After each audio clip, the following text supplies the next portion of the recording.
নমস্কার সকলকে। আজকে আমরা চলে এসেছি শীতলকুচি ব্লকের খলিশামারি গ্রাম পঞ্চায়েতের মহিষমুড়ি গ্রামের 136 নম্বর বুথ এলাকায়। আর 5টা সাধারণ গ্রামের মতনই এই গ্রামেও ভোট হয়। লোকসভা নির্বাচন দোরগোড়ায় এসে উপস্থিত। এই লোকসভা নির্বাচনকে কেন্দ্র করে এলাকার স্থানীয় মানুষেরা কি জানাচ্ছেন আমরা সরাসরি শুনে নেব সেই স্থানীয় মানুষদের মুখ থেকেই। আসুন শুনে নেওয়া যাক তারা কি বলছেন লোকসভা নির্বাচনকে কেন্দ্র করে। শালবাড়ি হলো অ্যাকচুয়ালি আমাদের গ্রামের নাম মহিষমুড়ি।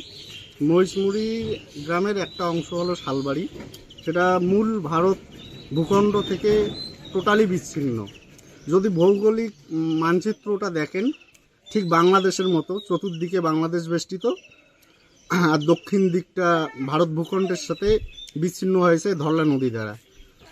এবার আমাদের এখানে প্রধান সমস্যা সেটা হলো তোমার ব্রিজ।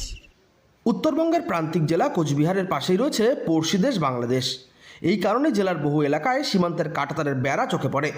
তবে এই কিছু জায়গায় সীমান্তের 100 মিটার দূরে কাঁটাতারের বেড়া লাগানোর নিয়ম থাকলেও সেখানে বেড়া লাগানো সম্ভব হয়নি, কারণ সেই জায়গায় বেড়া লাগালে পরে সেখানে বসবাসের করার ক্ষেত্রে অনেকটাই সমস্যার সম্মুখীন হতে হতো। এমনই একটি এলাকা মহিষকুচি গ্রামের 136 নম্বর শালবাড়ি এলাকা, যা শীতলকুচির খলিশামারি পঞ্চায়েতের অন্তর্গত।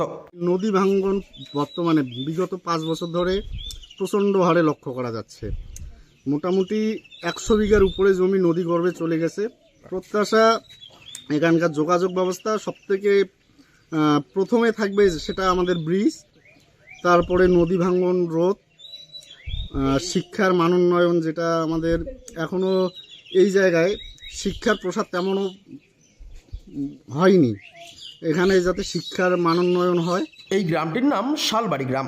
তবে এই গ্রামটির এই নামকরণের পেছনে রয়েছে এখানকার কিছু বিষয়, যেমন 15 হেক্টর জমিতে এখানে একটি শাল বাগান রয়েছে। মূলত এই শাল বাগানকে কেন্দ্র করেই এই এলাকাটির নাম হয়েছে শালবাড়ি। এই এলাকায় ভোটারের সংখ্যা 740 জন। এর মধ্যে পুরুষ ভোটারের সংখ্যা 411 জন এবং মহিলা ভোটারের সংখ্যা 329 জন। তবে এত মানুষের সমাগম থাকলেও এই এলাকা কিন্তু ভারতের মূল ভূখণ্ড থেকে অনেকটাই বিচ্ছিন্ন, যে কারণে এখানে চলাফেরা করতে সচিত্র পরিচয় প্রমাণপত্র দিতে হয়।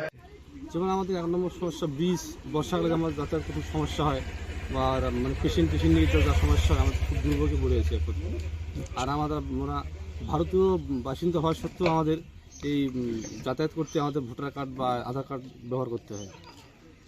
খুব কষ্ট হয় আর কি। রাত্রেবেলায় নিয়ে যেতে, টোটো করে নিয়ে যেতে বা গাড়ি ফোন করে নিয়ে আসতে হয়। খুব সমস্যা পড়ে আছে। লোকসভা নির্বাচন অন্যান্য জায়গায় যেমনি হয় ঠিক তেমনি এই জায়গাতেও হয়ে থাকে। তবে এই গ্রামে ভোট হলেও ভোটের উত্তাপ চোখে পড়ে না।